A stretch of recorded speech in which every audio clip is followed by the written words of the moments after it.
Bonjour, moi c'est Aline Malibanga, je suis coordinateur régional du projet CBSP. C'est donc le projet Partenariat pour la conservation de la biodiversité à travers le financement durable des aires protégées dans les 6 pays du bassin du Congo qui sont le Cameroun, le Gabon, le Congo, la République démocratique du Congo, la Guinée équatoriale et la RCA. C'est un projet qui a une durée de 5 ans. Le principal donneur de ce projet en termes financiers, c'est le Fonds pour l'environnement mondial.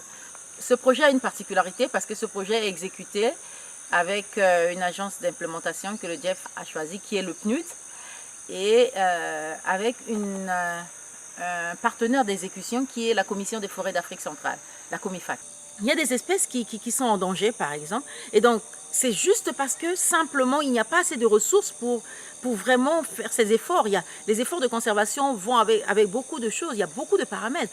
Il y a déjà toutes ces questions de lutter contre le braconnage, il y a toutes ces questions de donner d'autres alternatives de survie aux communautés locales qui vivent à côté de ces aires protégées. Ce projet a donc pour objectif de mettre en place des mécanismes, des cadres juridiques, institutionnels, pour un financement à long terme des systèmes d'aires protégés en vue de la conservation de la biodiversité. Ce projet, à travers cet objectif, vise exactement 3 résultats qui sont interconnectés. Avec le premier résultat, nous allons essayer de travailler au niveau très stratégique des cadres, des législations, des questions liées de toutes les questions institutionnelles, le cadrage juridique. Le deuxième résultat va viser la mise en place de ce qu'on appelle les sites de démonstration. Ce deuxième résultat, tout comme le premier, vont être intimement liés à ce qu'on appelle une stratégie nationale de financement durable des aires protégées. En fait, l'exercice auquel nous sommes actuellement en train de nous atteler est l'élaboration d'une stratégie nationale dans tous les pays, dans les 6 pays. C'est un exercice en simultané dans tous les pays. Donc cet exercice vise à élaborer une stratégie nationale pour le financement durable des aires protégées.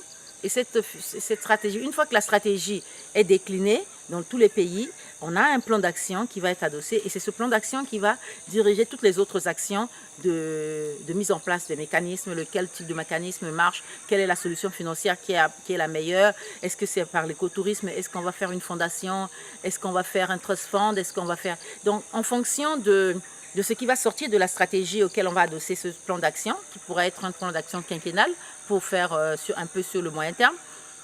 Avec ça, nous allons donc progresser vers le choix de 2 sites de démonstration par pays. Et ces 2 sites de démonstration par pays sont des sites d'aires protégées. Ça pourrait être un parc national et une réserve ou 2 parcs nationaux, ça dépend. Ces 2 sites seront choisis sur la base de 2 types de critères. Des critères techniques qui sont intrinsèques au site même. Il y a des critères qui sont extra. Ça peut être, par exemple, un critère simple comme l'accessibilité au site. Voilà. Une fois que c'est fait et que avec l'approbation des autorités nationales, c'est accepté, nous passons maintenant aux démonstrations. C'est-à-dire, nous allons mettre en place le mécanisme approprié, une fondation, un trust fund, l'écotourisme, les sources de financement, les sources d'approvisionnement de ce type de mécanisme seront à définir plus tard. Mais ce qui est sûr, c'est que c'est une solution financière que nous recherchons pour une durabilité. Une durabilité des efforts de conservation. Rendu à 2020, on devait commencer les démonstrations dans au moins les sites nationaux.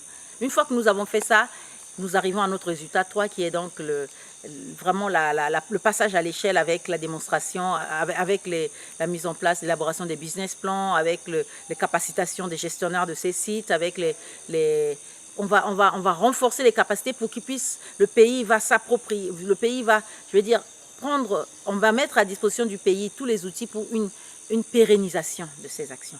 Et le pays choisira de passer à l'échelle si on a 2 sites pour l'instant et si le pays dispose des ressources et peut mobiliser des ressources et peut demander à faire le même exercice dans d'autres sites nationaux. Nous donnerons donc des capacitations aux gestionnaires de ces sites-là avec le résultat 3, les conservateurs et tout ça. Nous leur donnerons les outils nécessaires pour qu'ils puissent être capables, si le projet est terminé, de continuer cet exercice ailleurs ou encore de devenir le formateur des formateurs. Voilà un petit peu les 3 résultats interconnectés de ce projet.